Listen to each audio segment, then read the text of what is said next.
안녕하세요. 타이거 ETF 송승현입니다. 오늘은 타이거 차이나 전기차 셀렉티브 ETF가 보유한 종목들의 2022년 4분기 실적을 리뷰하는 시간을 가져보고자 하는데요. 일부 기업들은 2022년 연간 실적과 2023년 1분기 실적을 동시에 발표하기 때문에 실적이 발표된 기업에 한해 1분기 실적 같이 리뷰드리도록 하겠습니다.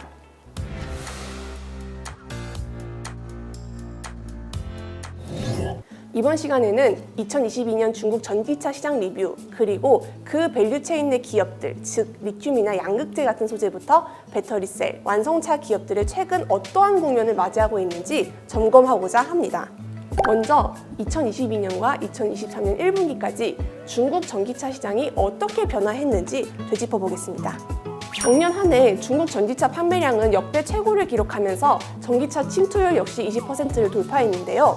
특히 정부 보조금 지급 종료를 앞둔 것이 소비자들의 전기차 구입을 서두르는 요인으로 강하게 작용했습니다.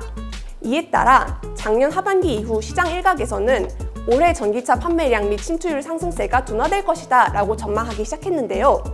전년 대비 신차 판매 추세를 보면 전통적인 비수기인 1월을 제외하고 아직까지는 양호한 판매량을 기록하고 있습니다. 그럼 중국 전기차 시장에서는 어떠한 모델들이 가장 인기가 많을까요?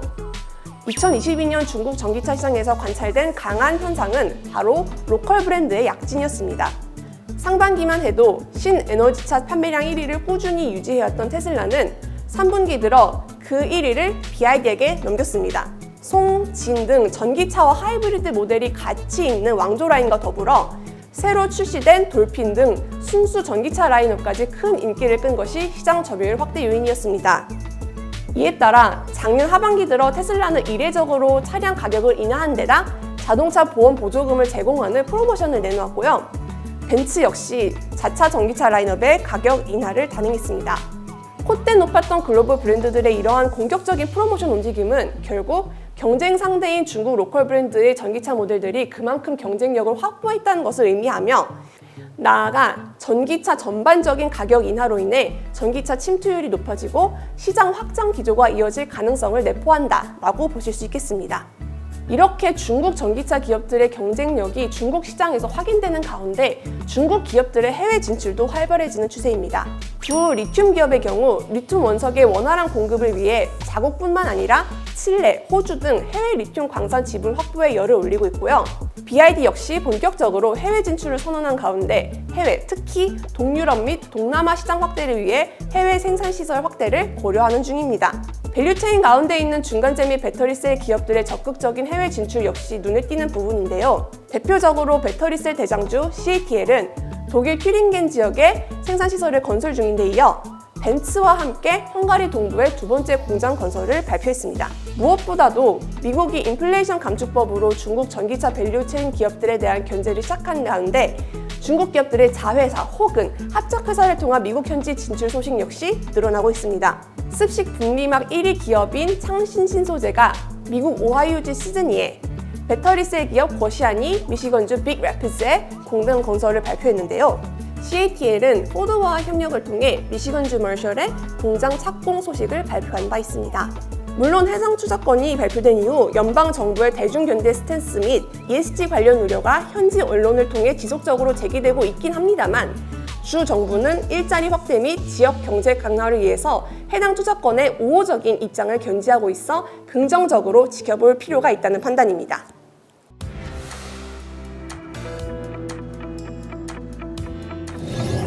그럼 지금부터 차이나 전기차 밸류체인 내 대표 기업들의 2022년 혹은 2024년 1분기 기업을 짚어보겠습니다. 먼저 밸류체인의 가장 상단인 배터리 소재 관련 종목들의 실적부터 확인해 보겠는데요. 그 중에서도 가장 몸값이 높아진 리튬 기업들의 실적을 살펴보겠습니다. 가장 먼저 확인할 기업은 글로벌 최대 리튬 생산 기업이자 중국 최대 리튬 화합물 생산 기업인 강봉 리튬입니다. 22년 4분기 순이익 61억 위엔, 1분기 순이익 34억 위엔으로 전년 대비 성장세 자체는 지속됐으나 성장률은 급격하게 감소했는데요. 이 하락의 가장 큰 원인은 작년 11월 고점 대비 3분의 1 토막난 탄산 리튬 가격 때문입니다. 만성 공급 부족에 시달렸던 글로벌 리튬 시장에서 생산 설비가 확대되면서 공급량이 증가한 데다 높은 기저로 인해 최종 수요 감소가 우려되면서 가격이 빠르게 하락했습니다. 문제는 리튬 화합물의 중요한 재료인 스포듐민 가격은 그에 비해 늦게 떨어지고 있다는 점인데요. 이에 따라 스포듐민 자급률이 41% 정도로 상대적으로 낮은 강동 리튬의 마진에는 더욱 큰 압박으로 작용하고 있습니다. 다행히도 강동 리튬의 이를 의식하고 호주, 아르헨티나 등에서 광산 프로젝트 투자를 위해 자급률 제고를 계획하고 있는데요. 다만 해당 프로젝트들이 실제 생산에 들어가서 매출에 반영되기까지의 시차를 고려했을 때 단기적인 마진 압박은 불가피할 가능성이 높습니다. 반면 천재 리튬의 경우 강동 리튬과는 다르게 리튬 가격 하락이 마진을 크게 훼손하진 않았습니다. 이는 천재 리튬이 호주의 탈리슨 리튬이나 칠레의 SQM 등 글로벌 주요 리튬 광산 내 지분을 미리 확보해 수직 계열화를 완성했기 때문인데요. 또한 SQM 지분 인수에 사용됐던 자금 대출을 홍콩 IPO를 통해 완전히 상환해 재무 건전성이 확보된 점과 LG화학, CALB, 선전 다이노닉스 등 다운스트림 기업들과의 장기 공급 계약으로 안정적인 매출이 기대된다는 점이 시장에서는 긍정적으로 평가되는 요소입니다. 다만 최근 칠레 정부에서 발표할 리튬 광산 국유화 이슈로 인해 SQM 지분이 있는 천재 리튬이 간접적으로 영향받을 가능성은 있어 좀 더 지켜봐야 할 시점이라는 판단입니다. 다음으로 중간재 기업들의 실적을 살펴보겠습니다. 전해액 대장주인 광주 천사첨단신소재 실적부터 보시겠습니다. 지난 3분기 실적 발표 때 수요는 견조하지만 판가 하락으로 이익 마진을 감소 추세다라는 코멘트를 드린 바 있는데요. 2022년 4분기와 23년 1분기 모두 마진이 감소하면서 부진한 성적을 보였습니다. 이는 중국 내 전해질 밸류체인의 수급 불균형이 가장 큰 요인이었는데요. 작년 하반기 전 세계적인 대규모 설비 투자가 생산 확대로 이어졌고 이로 인해 재고가 쌓이면서 전해액과 6불화 인산 리튬의 가격이 21년 전기차 사이클 이전 수준까지 하락했습니다. 업계에서는 이러한 가격 조정이 당분간 실적을 압박하는 요인으로 작용할 것으로 보고 있지만 하반기 들어서 재고 소진이 마무리되면 재차 실적도 반등할 것이다 라고 기대하는 모습입니다. 다음으로 알아볼 기업은 글로벌 대표 응급제 생산 기업인 상해 푸타일아이인데요. 2022년 4분기 상해 PTL의 매출과 영업이익, 순이익 성장률은 각각 90, 94%, 89%입니다. 2022년 전체로 보면 영업이익은 전년 대비 72%, 순이익은 78% 상승했습니다. 분야별 매출 성장률을 보면 대표 라인업인 응급제 부문의 경우 인도 물량은 전년 대비 43.4%, 매출은 49.2% 증가했으며 인조 흑연 처리 부문의 매출은 69% 증가했습니다. 분리막 및 폴리비닐 부문 역시 각각 68%, 310% 상승했습니다. 1분기 실적 역시 시장의 컨센서스를 부합하는 수준을 기록했는데요. 전반적으로 업스트림 및 기타 중간재 가격 하락과 맞물려 매출, 영업이익, 순이익단에서 모두 이익 성장세가 크게 꺾였습니다. 다만 시장에서는 중고급 인조 흑연의 단가가 하락했음에도 불구하고 해외 고객 증가로 인해 톤당 순이익 감소세가 제한적이었다는 점을 긍정적으로 보고 있고요. 또한 분리막 역시 시장의 예상에 부합하는 수준으로 꾸준히 생산하고 있다는 점을 긍정적으로 평가하고 있습니다. 다음으로 알아볼 기업은 중국 습식 분리막 시장의 절대 강자, 창신신소재입니다. 2022년 4분기 실적은 전반적으로 시장 컨센서스에 약간 못 미치는 수준을 기록했는데요. 분리막 출고량은 전년 대비 12% 증가하면서 꾸준한 성장세를 보인 반면 중국 내부에서의 가격 경쟁 심화, 신제품 개발 비용 등 판관비 증가 등의 이슈로 인해 전반적인 마진 하락세는 불가피했습니다. 시장에서는 이러한 마진 하락 추세가 계절성까지 맞물려 올해 1분기까지 이어질 것으로 보며 2분기 이후 회복세를 보일 것이다 라고 전망하고 있습니다. 특히 업계 1위로서 규모의 경제를 누릴 수 있다는 점, 기술 개발을 통한 비용 구조에서의 경쟁성 확보 등이 회복세를 이끈 요인이 될 것으로 기대하는 모습입니다. 특히 분리막 공급 부족 현상이 지속되면서 창신 신소재 분리막 충고량 역시 큰 폭으로 증가할 것이다 라고 예상하고 있는데요. 통상 분리막 공장 건설에는 적어도 2년 이상의 시간이 소요되는데 작년 기존의 계획대로 증설을 진행한 기업이 많지 않습니다.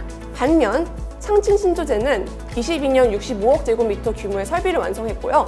올해는 이를 100억 제곱미터, 나아가 2025년에는 약 150억 제곱미터로 확장할 계획이라고 합니다. 주요 고객사인 CATL과 BRD 등 다운스트림의 외형 성장 역시 구조적인 성장세를 이끄는 원동력이 될 것으로 기대하고 있습니다. 다음으로 주요 배터리셀 제조 기업의 실적을 살펴보겠습니다. 배터리셀 글로벌 1위자 타이거 차이나 전기차 솔렉티브 ETF의 대장주 CATL 실적부터 살펴보겠습니다. 지난 1분기 CATL의 실적은 시장 컨센서스에 부합한 무난한 수준을 기록했는데요. 통상 1분기가 계절적으로 전기차 업계의 비수기에 해당되는 데다 배터리 판매량이 감소하고 가동률이 하락했음에도 불구하고 영업이익률이 비교적 견조했다는 점과 1분기 말 기준 재고자산 역시 640억 위안으로 낮은 수준을 유지하며 추후 가격 완화에 대한 리스크를 해소했다라고 시장에서는 판단하고 있습니다. 그 외에도 ESS 사업부문의 수익률 회복과 필바라 보유 주식 처분 등의 투자 수익 10억 위엔, 정부 보조금 및 기타 수익 14억 위엔들이 반영된 것이 긍정적이었습니다. 그 다음으로 보실 종목은 이브에너지입니다. 이브에너지는 소형 리튬이온 배터리에서부터 대형 전기차 배터리까지 다양한 배터리 생산 라인업을 갖춘 기업으로 NCM과 LFP 라인업이 골고루 있어 그만큼 고객층도 다양한 기업인데요. 2022년에는 NCM, LFP 배터리 셀의 전 영역에 걸쳐서 주문량이 크게 증가하면서 매출 상승세를 이끌었습니다. 특히 대형 원통형 및 대형 리튬 배터리 라인업을 강화하면서 작년 이브에너지의 에너지 저장 용량은 전년 대비 900%나 상승한 10기가와트를 기록했습니다. 이는 글로벌 시장 점유율의 7.8%에 해당하는 수치이자 전 세계 3위권에 해당하는 수치입니다. 또한 작년 한 해 자사 고급 배터리 라인업인 LF280K와 LF560K의 경우 공급이 다양한 수요를 따라가지 못했던 가운데 올해 기업에서 추정하는 이브에너지의 생산 용량은 39기가와트에 달할 것으로 전망합니다. 다음으로는 완성차에 들어갈 전장 및 자동화 관련 종목의 실적을 점검하겠습니다. 전기차 인버터, 모터, 파워트레인 시스템 대장주 선전 이노벤스입니다. 4월 26일 기준 발표된 1분기 잠정 실적 기준으로 말씀드립니다. 선전 이노벤스는 상장 이후 이익이 성장하지 않은 분기가 거의 없었는데요. 올해 1분기에는 처음으로 순이익이 역성장했습니다. 그동안 전기차뿐만이 아니라 자동화, 산업용 로봇 등 다양한 산업군을 영위하고 있기 때문에 전기차 수요 둔화가 실적에 미치는 영향은 제한적이었는데요. 올해 들어 매출 비중이 높은 자동화와 엘리베이터 부문까지 부진한 실적을 기록하면서 전체적인 수익률이 낮아졌습니다. 그래도 고무적인 것은 전 부문의 3월 주문량이 양호한 흐름을 보이고 있다는 점인데요. 전체 매출의 50%가 넘는 비중을 차지하는 공장 자동화 부문의 3월 주문은 전년 대비 30%에서 40% 늘은 걸로 추정되고 있고, 신에너지차 역시 부진한 1분기 매출에도 불구하고 주문량이 양호한 증가세를 보이고 있습니다. 통상 주문에서 인도로 이어지는 사이클이 약 1, 2개월 정도 소요된다는 점을 감안하면 2분기 실적은 1분기보다 양호할 것으로 시장에서는 전망하고 있습니다. 또한 원자재 가격이 안정화되고 있는 점 역시 밸류체인의 하단에 위치한 이노벤스에는 마진 상승 요인으로 작용할 수 있는 호재입니다. 마지막으로 완성차 부문의 실적을 보시겠는데요. 완성차 대장주 비아디는 지난 4분기에도 매출 1,564억 위엔, 영업이익 297억 위엔, 순이익 79억 위엔을 기록하며 컨센서스를 상회하는 호실적을 기록했습니다. 좋은 실적의 바탕에는 역시 판매량 증가가 있었습니다. ASP, 즉 대당 단가가 작년과 비슷한 수준을 유지한 가운데 비아디의 2022년 4분기 전기차 판매량은 68.3만 대로 역대 최대 수치를 경신했기 때문입니다. 앞서 언급했듯이 중국 시장에서 총 판매 대수로 테슬라를 추월했고요.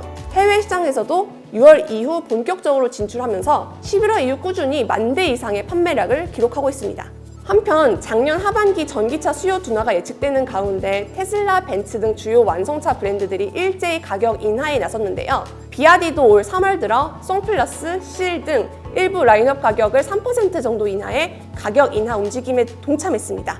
이에 따라 일각에서는 마진 축소 우려가 제기됐지만 비아디의 실적 컨센서스의 하향 조정폭은 제한적인 모습입니다. 시장에서는 리튬 가격 하락과 규모의 경제 효과로 인해 2023년 수익선이 개선되고 해외 시장 진출 확대 및 고급 브랜드 악망의 출시 역시 실적을 뒷받침할 것이다 라고 기대하는 모습입니다. 실제로 26일 발표된 1분기 중국 자동차 브랜드별 판매 데이터에 따르면 비아디는 44만 대를 판매해 42만 대를 판매한 폭스바겐을 제쳤습니다. 비아디는 작년 2분기 이후 전기차 판매에만 100% 올인했다는 점을 고려했을 때 전기차와 내연차 라인업 모두 보유하고 있는 폭스바겐을 제쳤다는 것은 중국 소비자들의 전기차에 대한 수요가 견조하게 유지되고 있을 뿐만이 아니라 비아디의 브랜드 파워가 그만큼 강력하다는 것을 방증합니다. 지금까지 타이거 차이나 전기차 솔렉티브 ETF 보유 종목들의 2022년 4분기 및 2023년 1분기 실적 및 시황 점검을 해봤는데요. 최근 들어 높은 기저로 인한 성장률 둔화, 미국의 IRA 등 보호무역주의 강화 추세, 중국 정보 부조금 축소, 마지막으로 수급 미스매치로 인한 재고 증가, 마지막으로 경기 침체로 인한 소비 둔화 우려 등의 요인으로 차이나 전기차 ETF 종목들은 대체적으로 부진한 모습을 보이고 있습니다. 다만 장기적인 관점에서 각국 정부들의 기후변화 대처 노력으로 인해 전기차 침투율은 늘어날 수밖에 없다는 점, 시장 예상보다 중국 리테일 시장이 견조하기 때문에 수요 둔화 역시 예상보다 덜할 수 있다는 점, 많은 중국 전기차 밸류체인 기업들이 해외 진출에 적극적이라는 점은 전기차 테마 투자를 고려하실 때 한 번쯤은 생각하셨으면 하는 포인트입니다. 당장 1, 2분기가 부진하다고 해서 테마를 무작정 외면하기보다 긴 호흡을 갖고 해당 테마와 종목들의 뉴스에 귀를 기울이는 것이 더욱 바람직한 시점입니다. 지금까지 타이거 차이나 전기차 솔렉티브 ETF 리뷰였습니다. 감사합니다.